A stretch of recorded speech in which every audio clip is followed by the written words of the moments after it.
Chapter 1. An Old Hat. 2 days after Christmas last year, I went to his house at 221B Baker Street. I wanted to say Happy Christmas to him. When I arrived, I found him in the sitting room. He was by the window with some newspapers next to him. There was an old hat on a chair near him, and he had a magnifying glass in his hand. "You're working on something," I said. "Shall I go?" "No," said Holmes. "Sit down and look at that interesting old hat over there." I sat down. It was cold out in the street, but it was nice and warm in Holmes's sitting room. "Why are you interested in that old hat? Is it something to do with a crime?" I asked. Holmes laughed. "Not a crime, no," he said. "I got it from Peterson, the doorman at the Baker Street Hotel. He found it in the street and brought it here on Christmas Day for me to look at. He also brought a dead bird with him, a good fat Christmas goose, at the same time. I gave the goose back to him this morning. He's cooking it at his house now, and he's going to eat it for dinner tonight." "Oh, first it was a hat, and now you're talking about a goose," I said. "I don't understand." "Then let's begin when it all began," said Holmes. At about 4 o'clock in the morning of Christmas Day, Peterson went home after work.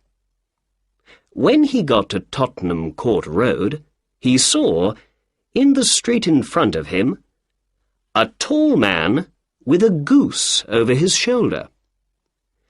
Peterson walked behind him for some time. There were some young men in the street in front of them.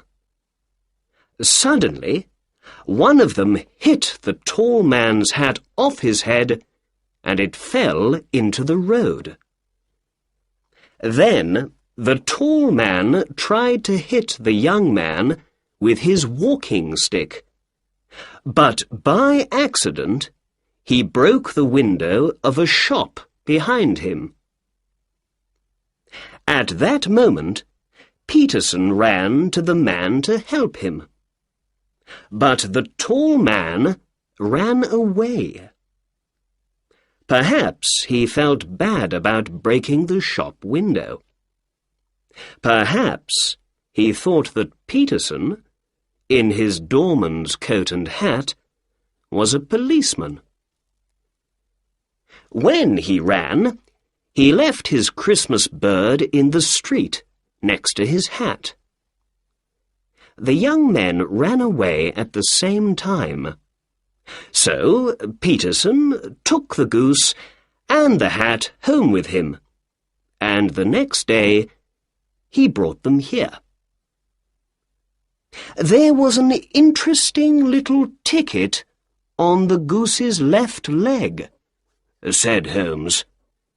It said, "For Mr. and Mrs. Henry Baker." We can find the letters H.B. in the hat, too.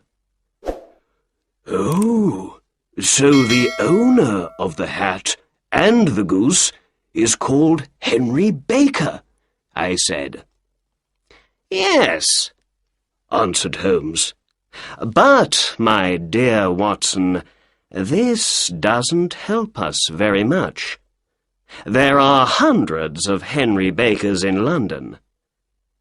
"I gave the goose back to Peterson this morning," he went on, "and I said to him, 'Have this for your dinner.' I didn't want it to go bad, you know." "Did Mr. Baker put an advertisement in the newspaper about his hat and goose?" I asked. "No," answered Holmes. "Then how can we find him?" "Well, perhaps his hat can help us," said Holmes. "Here's my magnifying glass, Watson. Now, you be a detective for a minute or two. What can you tell me about the owner of this hat?"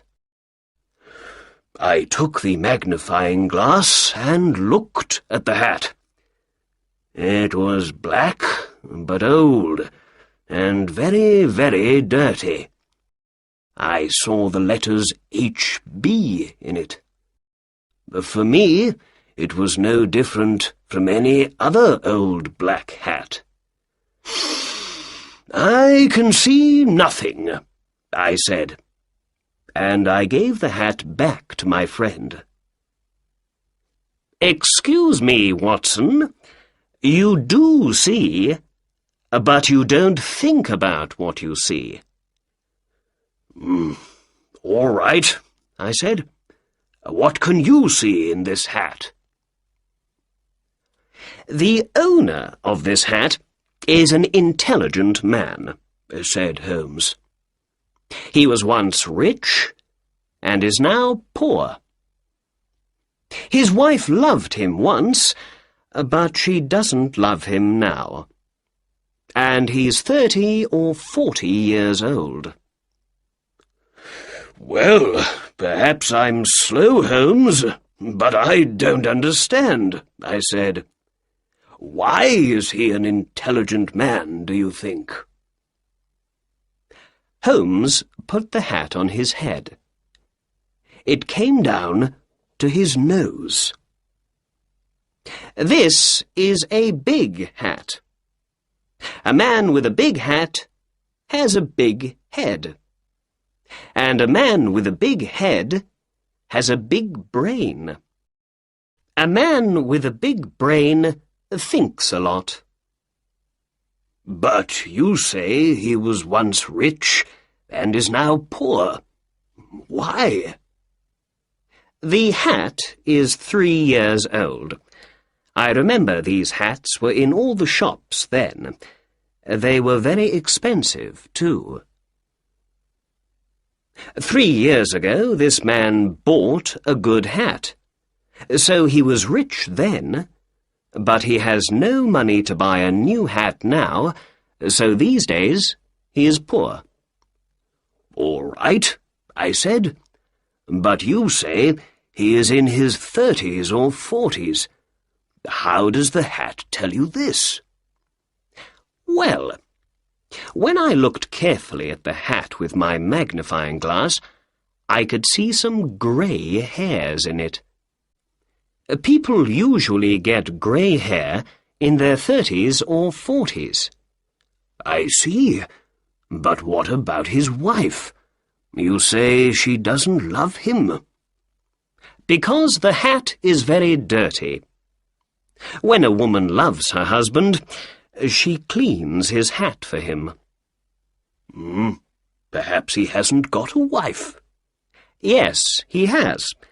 Remember the ticket on the goose's leg?" "Ah, yes," I said. "You have an answer for everything." At that moment, the door opened, and Peterson, the hotel doorman, ran into the room. He looked very excited. "The goose, Mr. Holmes! The goose!" he said. "What's the matter with the goose?" asked Holmes. "Did it come back from the dead and fly off through the kitchen window?" "No, Mr. Holmes. My wife found this in the bird." Peterson opened his hand. There was a beautiful blue diamond in it.